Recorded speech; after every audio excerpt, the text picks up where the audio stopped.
This afternoon I'm interviewing Dr. Breana Simmons. Dr. Simmons teaches microbiology and is a soil ecologist. She received her doctorate from the University of Georgia. She knows a great deal about plague, and this afternoon we're going to chat with her about the exciting Bubonic Plague. I know a lot about a lot of gross things.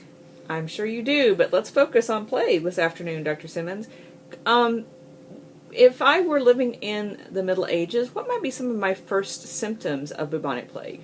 It would feel a lot like the flu. If you had been bitten and the bacterium, you don't need a lot of it, the bacterium travels to the lymph and your immune system starts to fight it, it would feel, you would have fever and chills and weakness as your lymph was doing what it was supposed to do, which is drain the bacterium off. So you would just generally feel for a couple days like you had the flu.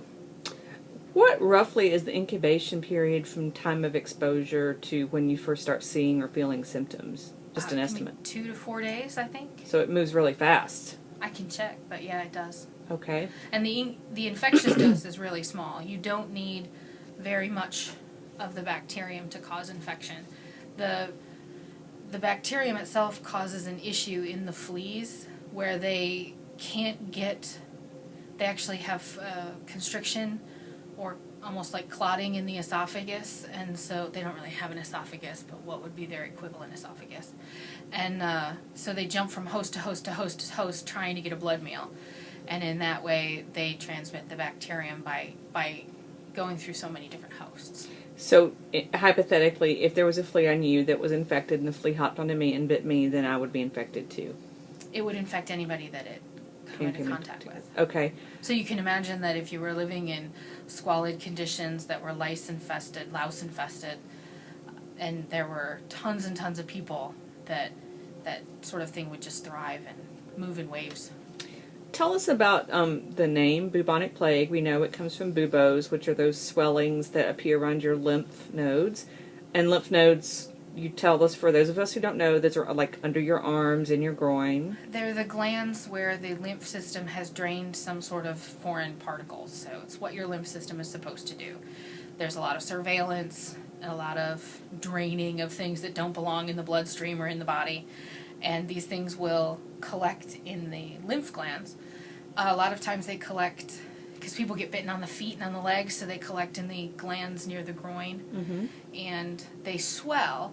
And because of the particular obnoxiousness of this bacterium, they begin to experience necrosis. So you get not just swollen lymph glands, but like rotting lymph glands. So this is rather a stinky, nasty, ugly disease. So for those of us who are thinking about living in the Middle Ages, if we got a bubo, what do we do with it? Well, leave it alone? I guess at the time, pray, you would cut it open and drain it. But if you were going to do that, you would want to make sure that nobody came into contact with what came out, because it's highly infectious, and that you would want to keep the area really clean. And based on the hygiene of the day, it would be really unlikely. Something like 15%, mortality rate is over 15%, which is fairly high for such for an organism that collects in the lymph, and the lymph does what it's supposed to do. I would have taken a guess that it might even be higher than that. So once the buboes appear, then it goes to 50% if untreated. If untreated, it goes to 100%. Okay, so now we have what to treat bubonic plague? You have all sorts of antibiotics. Okay, what would you have had in the year 1350? Hope. Okay. Magic? Douse it with wine. If you can get it out of the lymph glands, that would be ideal, which I guess was the idea behind lancing the lymph. But if it's in the lymph long enough, or it gets in the rest of the bloodstream, because what will happen is that you just become septicemic. Okay. And septicemia is what carries such a high mortality, because you can't have bacteria in your blood. That's no good. That's no good. And just to clarify, bubonic plague is not something that just simply vanished around 1500. It's still floating around today. What parts Yeah. of the world do we have to worry about? Well, there are certain parts where it's endemic, but in the U.S., there's something called sylvatic plague, which is carried by prairie dogs, and so you see a lot of plague cases out west.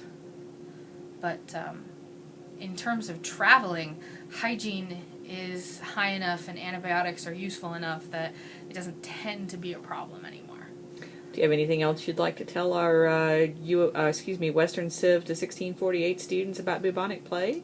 There was an article in the paper about how plague was transmitted, and it was airborne. And the article makes it sound like that this is some sort of new theory, but there is such a thing as pneumonic plague, which is transmitted by respiratory droplets. And you can pick that up through coughing or coming into contact with somebody's respiratory secretions. I read the article. The article was sort of a teaser for a film that I think the BBC is putting out. And it was based on some DNA work from 12 teeth and 25 skeletons. And it's not, to a microbiologist, it's not a particularly significant number of skeletons to be able to say this thing was airborne or not airborne. The conclusions seem pretty speculative to me, but again, I'm a microbiologist, not an anthropologist. Okay, so it might be more interesting to say historians and other social scientists than it would to pure science, perhaps, because of the small number. Well, I just would urge people to think critically before jumping on the plague was airborne and that's that bandwagon. I think asking students to think critically about these things we talk about in class, I think that's always good advice. All right, well, Dr. Simmons, thank you for discussing bubonic plague, and this will be up on the YouTube channel. You can get 1 point of extra credit on your final exam if you write, Dr. Simmons is very pretty at the top.